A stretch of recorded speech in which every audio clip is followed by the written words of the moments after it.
ओम नमो भगवते वासुदेवाय. सार्थ सुबोध ज्ञानेश्वरी. लेखन आणि वाचन सौ मनीषा भास्कर अभ्यंकर, महाराष्ट्र, मिरज 416410. अध्याय 3. कर्मयोग. अर्जुनाची शंका. मला घोर कर्मात का घालता. भाग 9. ओवी 31. मागच्या भागात आपण पाहिले की ज्ञानदेवांनी श्रीकृष्णांना कामधेनू मातेच्या रूपात प्रस्तुत केले होते. आता त्यांचा अर्जुन श्रीकृष्णांना पारत्रिक हित सांगण्याची विनंती करत आहे. तरी पारत्रिकी हित आणि आचरिता तरी उचित, ते सांगे एक निश्चित, पार्थू म्हणे. तर मग परलोकी कल्याणकारक व इहलोकी आचरणाला तर योग्य असे जे एक असेल ते एक मला निश्चित करून सांग, असे अर्जुन म्हणाला. मूळ श्लोकात अर्जुन म्हणाला होता की तदेकम वद निश्चित्य येन श्रेयोहम आपनुयाम. ज्यामुळे श्रेय प्राप्ती होईल अशी एक निश्चित गोष्ट मला सांग. श्रीकृष्ण तर कामधेनू माता आहेत. ज्ञानदेवानी 28 ते 30 या 3 ओव्यात भगवंतांचे स्तुतिस्तोत्र गायले होते. त्यात त्यांनी श्रीकृष्णांना परम मंगळधाम, कृपानिधी वगैरे विशेषणे वापरली होती. अर्थातच ते अर्जुनाच्या सर्व इच्छा पुरवणार आहेत हे नक्कीच आहे. या ओवीत ज्ञानदेव म्हणतात की तरी पारत्रिकी हित आणि आचरिता तरी उचित. अर्जुन विनंती करत आहे की देवा, तुम्ही मला पारत्रिकी हित व आचरिता उचित असा एक निश्चित मार्ग मला सांगा. त्याला पारलौकिक हिताची इच्छा आहे. मूळ श्लोकात श्रेय शब्द आलेला आहे. त्यातील पारत्रिक हित व इहलौकीचे उचित कर्म या दोन्हींचा समावेश ज्ञानदेवानी येथे केला आहे. कारण हा देव आहे तो कृपानिधी म्हणजे कृपेचा साठा असणारा देव आहे. तेव्हा श्रीकृष्ण त्याला पारत्रिक हित साधून देणारे इहलौकीचे उचित कर्मच सांगत आहेत. पण अर्जुन ही गोष्ट समजून घेत नाहीये. अजूनही त्याला हे युद्धाख्य कर्म पापदायक आहे असे वाटत आहे. म्हणून तो त्यांना श्रेयस्कर मार्ग सांगण्याची विनंती करत आहे. आता गीतेमध्ये कोणता धर्म मुख्यतः उपदेशिला. पुनरावृत्ती दुर्लभ प्रवृत्ती लक्षणश्चैव धर्मो नारायणात्मक असा महाभारतातील शांती पर्वात श्लोक आलेला आहे.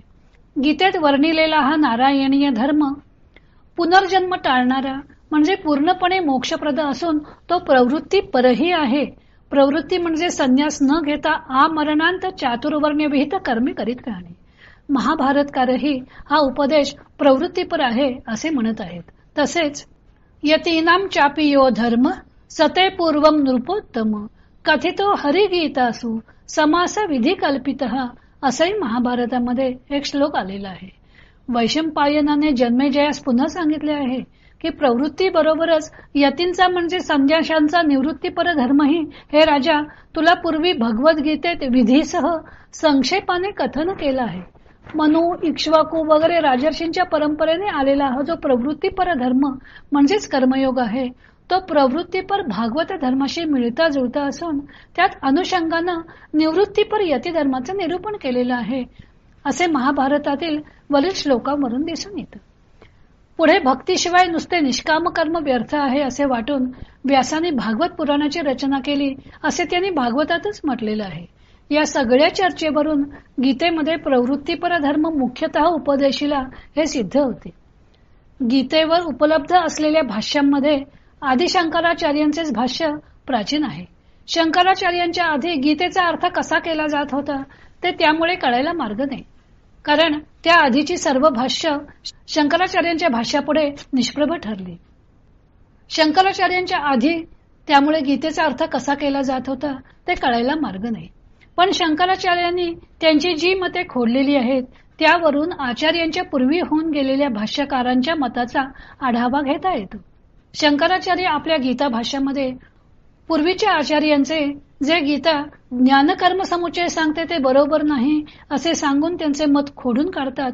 त्या अर्थी शंकराचार्यांच्या पूर्वी गीता कर्म व ज्ञान दोन्ही सांगते हे सिद्ध होतं. 3ऱ्या अध्यायाच्या भाष्यात आचार्य म्हणतात की 2ऱ्या अध्यायात सांख्य मार्ग सांगणारे जे 11 ते 30 श्लोक आलेले आहेत व नंतरचे स्थितप्रज्ञाचे वर्णन आलेले आहे त्यामध्ये ज्ञानमार्गाने मुक्ती सांगितलेली आहे. अर्जुनाय कर्मण्येवाधिकार असते माते संगोस्त्व कर्मणी इति कर्म एव कर्तव्यम इति उक्तवान योग बुद्धीम आश्रित्य न ततः एव श्रेय प्राप्तीम उक्तवान असं आचार्यांनी म्हटलेलं आहे. आचार्यांचं म्हणणं असं आहे की तुला कर्म करण्याचा अधिकार आहे, कर्म न करण्यामध्ये तुला प्रीती वाटता कामा नये इत्यादी वचनामधून कर्मयोग सांगितलेला आहे. पण कर्म मार्गाने मुक्ती सांगितलेली नाही. गीतेत ज्ञानकर्म समुच्चय सांगितलेला आहे असे प्राचीन टीकाकारांचे मत त्यांनी उद्धृत करून ते चुकीचे आहे असे म्हटलेले आहे. सर्वेषां आश्रमीणां ज्ञानकर्मणोः समुच्चय गीताशास्त्रे निरूपितः इति उक्तम. म्हणजे आचार्यांच्या पूर्वीही गीतेमध्ये कर्मयोग सांगितलेला आहे असा गीतेचा अर्थ केला जात असे सिद्ध होते.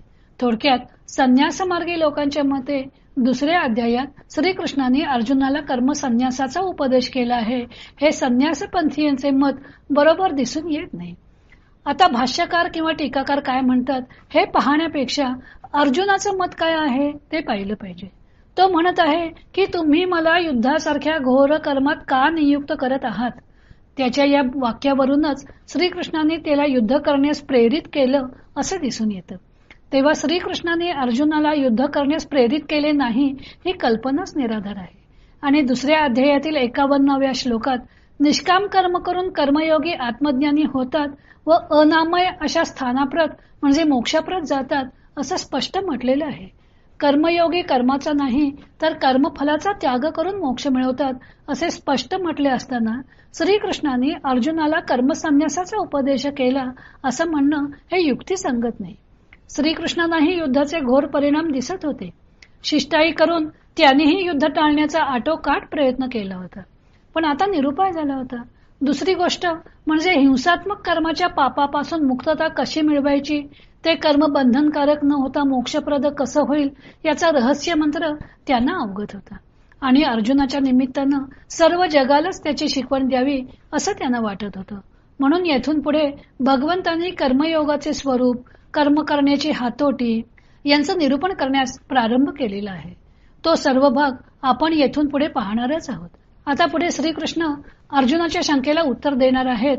तो भाग आपण उद्याला पाहूया.